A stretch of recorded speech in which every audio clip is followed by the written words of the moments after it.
మీరన్నట్టు ఛానల్స్‌లో సర్వేలో మళ్ళీ బీజేపీ అధికారంలోకి వస్తది. 400 పైన సీట్లు వస్తాయి. ఇవన్నీ కూడా సర్వేలు కూడా చెప్తున్నాయి.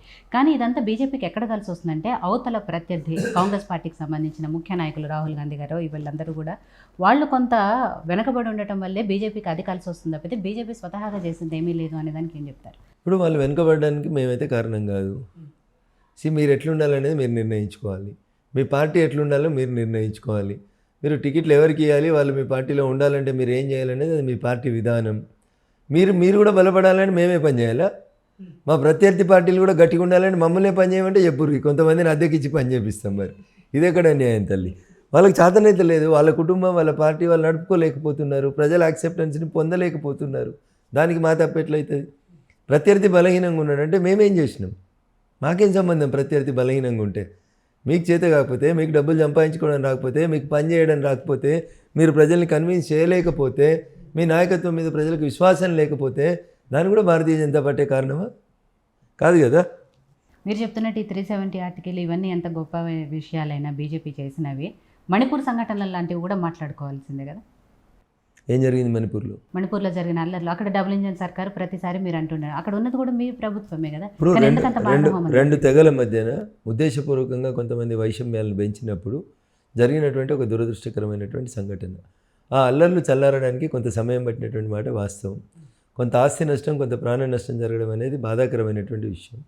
కానీ అవి ఎవరు ప్రేరేపిస్తే, ఎవరి ప్రోత్సాహంతో ఈ దేశంలో ఏదో జరిగిపోతుందని ప్రపంచ మీడియా ముందు ఏదో ఈ దేశం పరువు తీసేందుకు కొంతమంది సూడో ఇంటలెక్చువల్స్, కొంతమంది కుహాన లౌకికవాదులు సెక్యులరిజం మీద చేస్తున్నటువంటి ఒక డ్రామా.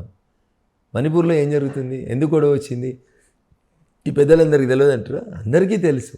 ఉద్దేశపూర్వకంగా వాళ్ళు చేసిన తప్పుల్ని మేము సరి చేస్తూ వస్తూ ఉన్నాం. ఇన్ఫ్యాక్ట్ అది మణిపూర్ అయినా, అస్సాం అయినా, ఇంకోటైనా దాన్ని జీర్ణించుకోలేక ఎలక్షన్ ముందు ఏం దొరుకుతలేదు కాబట్టి ఏదో ఒక బురద జల్లాలి కాబట్టి రఘునందన్ రావు తెల్లబట్టలు వేసుకొని కూర్చున్నాడు. ఇంత బురద జల్లిపోతే వాడే పోయి కడుక్కుంటాడు అనేటువంటి ఆలోచన తప్ప ఏముంటుంది చెప్పు? అక్కడ ఏం లేదు. అక్కడ లేనిది ఉన్నట్టు చూపించేటువంటి ఒక ప్రయత్నం. 1-6 సంఘటనలు, దురదృష్టకరమైన సంఘటనలు జరిగినాయి. భారత ప్రభుత్వం స్పందించింది. గౌరవ హోంమంత్రి అమిత్ షా గారు స్పందించారు.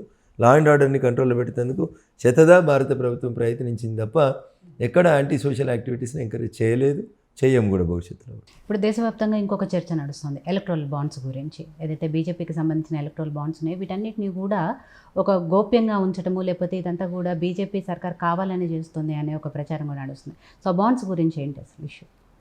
భారత ప్రభుత్వం లేదా భారత రాజ్యాంగం 1 చట్టాలు చేసేటువంటి చట్టసభ, పార్లమెంటు, అసెంబ్లీలు, 2 న్యాయ వ్యవస్థ, 3 కార్యనిర్వాహక వ్యవస్థ, 4 మీడియా అని చెప్పింది.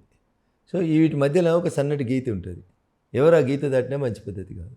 ఉదాహరణకి ఇప్పుడు మీ టీవీ ఛానల్ వాళ్ళే ఒక ఎలక్టోరల్ బాండ్ కొని మీకు నచ్చిందని చెప్పి ఒక రాజకీయ పార్టీకి ఇచ్చిరని అనుకుందాం. లేదా మీరు వ్యక్తిగా మీకు నచ్చి మీరు ఒక 10 లక్షలు 20 లక్షలు ఎలక్టోరల్ బాండ్ కొని మీకు నచ్చిన రాజకీయ పార్టీకి మీరు ఇచ్చారు. సో ఇప్పుడు కోర్టు ఏం చెప్పింది, దాన్ని బహిరంగపరచుండ్రి అని చెప్పింది. Right, due to various reasons ఇచ్చుంటారు. మేము అధికారంలో ఉన్నాం కాబట్టి మాకుతో ఏదైనా మంచి సంబంధాలు మెయింటైన్ చేసుకోవాలని పిఆర్ కోసం ఇచ్చిండ్రు, లేదా మీకు ఇంకేమైనా అవసరాలు ఉంటే ఇచ్చినారో మే గాడ్ నోస్. ఇచ్చిన వాళ్ళు ఎవరు, తీసుకున్న వాళ్ళు ఎవరు తర్వాత మాట్లాడుకుందాం. సో ఇప్పుడు దాన్ని బహిరంగపరచమని అంటున్నారు. ఇప్పుడు మెగా అనేటువంటి ఒక కంపెనీ తెలంగాణ రాష్ట్రంలో 150 కోట్లు టీఆర్ఎస్ అనేటువంటి ఒక పార్టీకి ఎలక్టోరల్ బాండ్స్ ఇచ్చిందని పేపర్లలో వార్తలు కనబడుతుంది. ఇలా టీఆర్ఎస్ పోయింది, కాంగ్రెస్ ప్రభుత్వం వచ్చింది. ఇప్పుడు కోర్టు అడిగింది అవన్నీ బయట పెట్టు అని అడిగింది, బయట పెట్టినాం. ఇవాళ ఉన్నటువంటి కాంగ్రెస్ ప్రభుత్వం, అరే నువ్వు టీఆర్ఎస్ వానికి 150 కోట్లు ఇచ్చినావు, ఇలా నాకు 200 కోట్లు ఇవ్వని అని బెదిరించాడా? ఇది ఎక్కడ నైతికత అవుతుంది?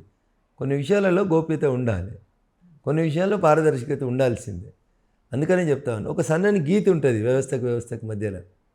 దాన్నే చిన్నప్పుడు చిన్నేశ్వరు పంచతంత్రంలో చెప్పిండు అని చెప్తాడు. ఏం చెప్తాం? కుక్క పని కుక్కనే చేయాలి, గాడిద పని గాడిదనే చేయాలి. ఇంటి యజమాని అన్నం పెట్టలేదని కుక్క నిద్రపోతే, కుక్క పడుకున్నదని గాడిద అరిస్తే యజమాని లేచి వచ్చి ఇది నిద్ర డిస్టర్బ్ చేసిందని కొడితే గాడిద చచ్చింది, కుక్కకేం కాలేదు కదా. అందుకని ఆ గ్యాప్ ఏదైతే ఉండాలనో ఎవరి పని వాళ్ళే చేసుకోవాలి. We are into the public life. మేము తప్పు చేస్తే ప్రజలు మమ్మల్ని శిక్షిస్తారు.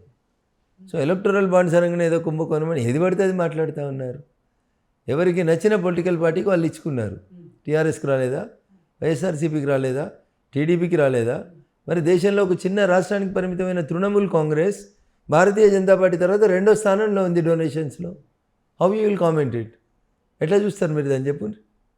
సో అక్కడ ఉండేటువంటి పరిస్థితులు, అక్కడ ఉన్నటువంటి ప్రజల ఆలోచన విధానం, రకరకాల కారణాల చేత ఎలక్టోరల్ బాండ్స్ వచ్చినాయి. కోర్టు వద్దన్నది, okay will stop it, will respect the court. కానీ నేను అనేది ఏంటంటే ఒక వకీల్గా there are certain limitations in your functioning. ఆ గీతలు కొన్ని సందర్భాల్లో దాటుతున్నారు, అది తప్పు అంటున్నారు.